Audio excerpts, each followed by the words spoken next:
یہ واقعہ شام کے شہر دمشق میں ہوا۔ ایک نوجوان خوبصورت لڑکی روزانہ اکیلی یونیورسٹی جاتی تھی۔ اس یونیورسٹی میں اس کا والد ایک ڈپارٹمنٹ کا انچارج تھا۔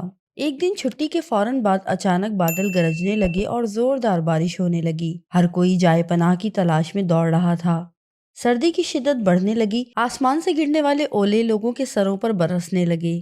یہ لڑکی بھی یونیورسٹی سے نکلی اور جائے پناہ کی تلاش میں دوڑنے لگی۔ اس کا جسم سردی سے کانپ رہا تھا، لیکن یہ نہیں جانتی تھی کہ اسے پناہ کہاں ملے گی۔ جب بارش تیز ہوئی تو اس نے ایک دروازہ بجایا۔ گھر میں موجود لڑکا باہر نکلا اور اسے اندر لے آیا اور بارش تھمنے تک اپنے گھر میں رہنے کی اجازت دے دی۔ دونوں کا آپس میں تعارف ہوا تو معلوم ہوا کہ لڑکا بھی اسی یونیورسٹی میں پڑھتا ہے جہاں وہ خود زیر تعلیم ہے اور اس شہر میں اکیلا رہتا ہے۔ ایک کمرہ، برآمدہ اور باتھ روم اس کا کل گھر تھا۔ نوجوان نے اسے کمرے میں آرام کرنے کو کہا اور اس کے پاس ہیٹر رکھ دیا اور کہا کہ کمرہ جب گرم ہو جائے تو وہ ہیٹر نکال لے گا۔ تھوڑی دیر لڑکی بستر پر بیٹھی کانپتی رہی۔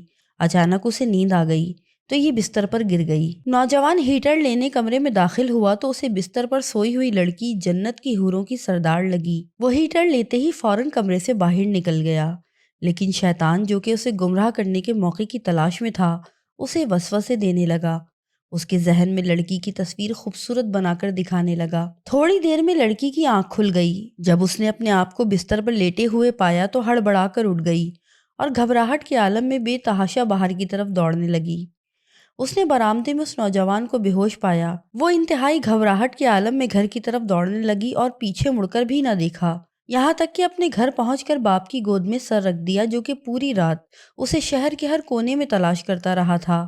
اس نے باپ کو تمام واقعات من و ان سنا دیے اور اسے قسم کھا کر کہا کہ میں نہیں جانتی کہ جس عرصے میں میری آنکھ لگی میرے ساتھ کیا ہوا یا میرے ساتھ کیا کیا گیا، کچھ نہیں پتا۔ اس کا باپ انتہائی غصے کے عالم میں اٹھا اور یونیورسٹی پہنچ گیا اور اس دن غیر حاضر ہونے والے طلباء کے بارے میں پوچھا تو پتہ لگا کہ یہاں ایک لڑکا شہر سے باہر گیا ہے اور ایک بیمار ہے، اسپتال میں داخل ہے۔ باپ اسپتال پہنچ گیا تاکہ اس نوجوان کو تلاش کرے اور اس سے اپنی بیٹی کا انتقام لے۔ اسپتال میں اس کی تلاش کے بعد جب اس کے کمرے میں پہنچا تو اسے اس حالت میں پایا کہ اس کی دونوں ہاتھوں کی انگلیاں پٹیوں سے بندھی ہوئی تھیں۔